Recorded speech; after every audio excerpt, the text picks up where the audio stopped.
और ये एक बहुत बड़ी कामयाबी के तौर पर पूरी दुनिया देख रही है। रूस ने अभी भेजा तो ऐसा लगा कि भारत 23 तारीख को रिकॉर्ड अब नहीं रच पाएगा, क्योंकि उससे पहले रूस का लूना 25 लैंड कर जाएगा, पर ऐसा हुआ नहीं। आज पुतिन भी कामयाबी की बधाई दे रहे हैं। ये कामयाबी पूरी दुनिया देख रही है। इतनी बड़ी कामयाबी क्यों मान रही है, मैं आप दोनों से समझना चाहती हूं। सबसे पहली बात यह है कि देखिए, हम जो थे ये स्पेस के एक्सप्लोरेशन में काफी बाद आए, लेकिन फिर भी जो उन्नत डेवलप्ड कंट्रीज हैं जैसे जापान, इजराइल, उनके जो स्पेस प्रोग्राम है वो इतने सफल नहीं हुए हैं। इजराइल का बेयरशीट था, जापान के थे, वो इतना सफल नहीं हुआ है। लेकिन हमारा ये है जो बजट कम होने के सिवाय, मतलब डिस्पाइट दैट हम इतना करके दिखाए हैं। सबसे पहले चंद्रयान 1 जो था, जिसने बताया था कि चांद पर पानी है। इतने सालों से 1959 से अमेरिका और रूस वहां पर जा रहे हैं, किसी को नहीं पता चला कि वहां पर पानी है। हमारा चंद्रयान 1 जो गया उसने कहा कि पानी है वहां पर। फिर चंद्रयान 2 का ठीक है पार्शल सक्सेस था, पूरा सक्सेस नहीं था, लेकिन पार्शल सक्सेस था। अभी तक ऑर्बिटर घूम रहा है।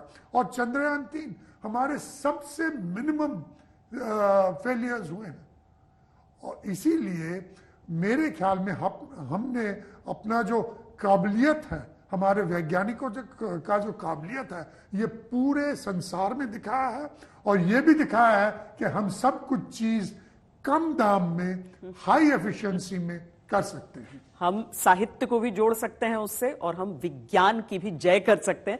मिलिंद जी, आपसे भी मैं समझूंगी, लेकिन चंदा मामा, सब छोटे छोटे बच्चे भी चंदा मामा कहते हैं। चंदा मामा अब अगर भारत के साथ पूरी दुनिया के लिए दूर के नहीं रहे, तो इसमें कई बड़ी वजह, कमियों को दूर करने की लगन रही। 2019 में जिन वजहों से भारत का चंद्रयान 2 पूरी तरह सफल नहीं हो पाया, उन कमियों पर वैज्ञानिकों ने लगातार काम किया। नतीजा आज आप देख रहे हैं।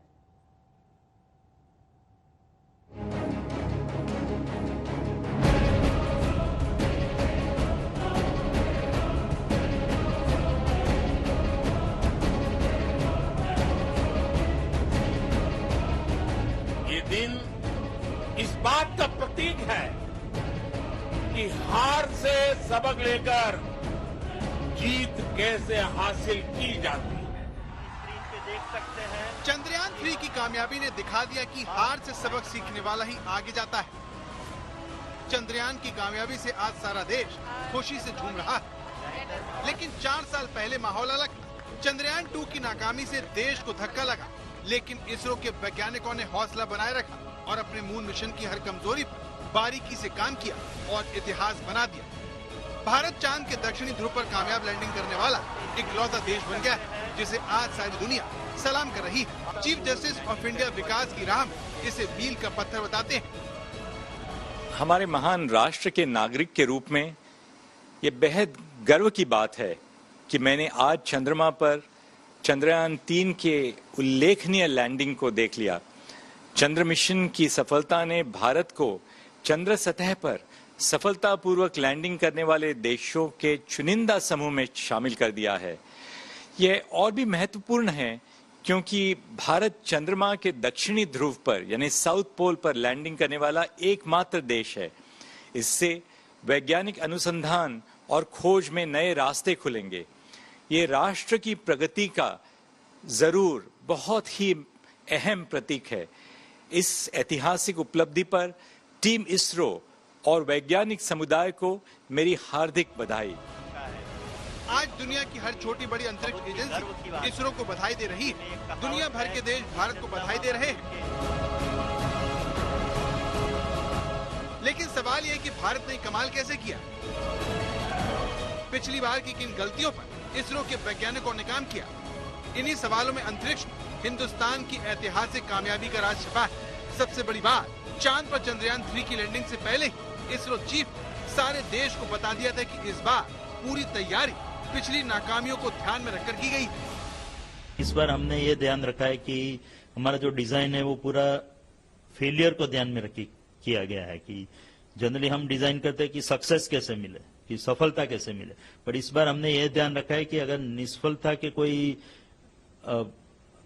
संभावना रहती है तो उसको कैसे ओवरकम किया जाए, उसको कैसे पार करके हम फिर भी सफल हो पाए।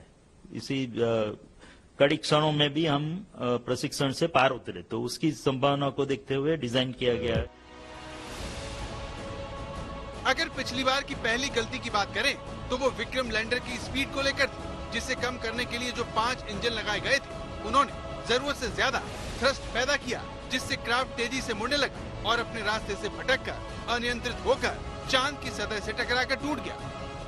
इस गलती से सबक सीखते हुए इस बार लैंडिंग साइट के लिए छोटे टारगेट की जगह किसी बड़ी जगह को टारगेट किया गया, जिससे लैंडिंग आसान हो गई। पिछली बार चंद्रयान 2 का विक्रम लैंडर चांद पर उतरने के लिए सही जगह ढूंढते हुए उसकी सतह के नजदीक पहुंचा। ज्यादा रफ्तार होने की वजह से वो चांद की सतह पर क्रैश हो गया था। इस गलती को सुधारते हुए इस बार ईंधन की क्षमता बढ़ाई गई, ताकि अगर लैंडिंग स्पॉट ढूंढने में मुश्किल हो तो उसे वैकल्पिक लैंडिंग साइट तक आसानी से ले जाया जा सके। इसके नतीजे सबके सामने हैं। हिंदुस्तान ने वो कर दिखाया जो आज तक अमेरिका, रूस और चीन जैसी महाशक्तियां नहीं कर पाई। चांद के दक्षिणी हिस्से में हिंदुस्तान ने तिरंगा फहरा दिया। पिछली बार इसरो भले ही अपने मून मिशन में नाकाम रहा था, लेकिन सारी दुनिया ने इसरो की कड़ी मेहनत को सराहा। प्रधानमंत्री नरेंद्र मोदी ने भी इसरो चीफ को हिम्मत बंधाते हुए हार से सबक सीखने की बात कही थी। साथियों, हर मुश्किल, हर संघर्ष, हर कठिनाई हमें कुछ नया सिखा कर जाती है। साथियों, चंद्रयान के सफर का आखिरी पड़ाव भले ही आशा के अनुकूल ना रहा हो, लेकिन हमें ये भी याद रखना होगा कि चंद्रयान की यात्रा शानदार रही है, जानदार रही है।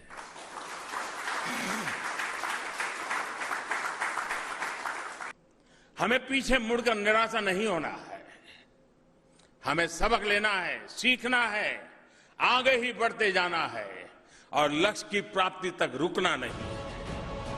पिछले 4 साल की तैयारी का ही नतीजा था कि चांद पर चंद्रयान 3 की लैंडिंग सटीक रही। जिन 17 मिनट को इस पूरे मिशन के लिए सबसे अहम माना जा रहा था, जिन 17 मिनट में चंद्रयान 2 की उम्मीदें तोड़ी थी, जिन्हें इसरो ने टेरर ऑफ 17 मिनट्स कहा था, उसकी बाधा को पार करके हिंदुस्तान ने दुनिया में अपना डंका बजा दिया। We are really excited to see this the grand success, and for this success we have been waiting for last 4 years, and this success is a sweet news for us, and not only for us, but for the entire nation. The nation is waiting for this moment, and now it has happened successfully. I'm extremely happy that it's happened successfully. Bharat से पहले रूस चांद के दक्षिणी ध्रुव पर Luna 25 यान उतारने वाला था। 21 अगस्त को ये लैंडिंग होनी थी, लेकिन आखिरी ऑर्बिट बदलते समय लूना 25 रास्ते से भटक गया और चांद की सतह पर क्रैश हो गया। लेकिन भारत के चंद्रयान ने कमाल कर दिया और इतिहास रच डाला। आज तक ब्यूरो।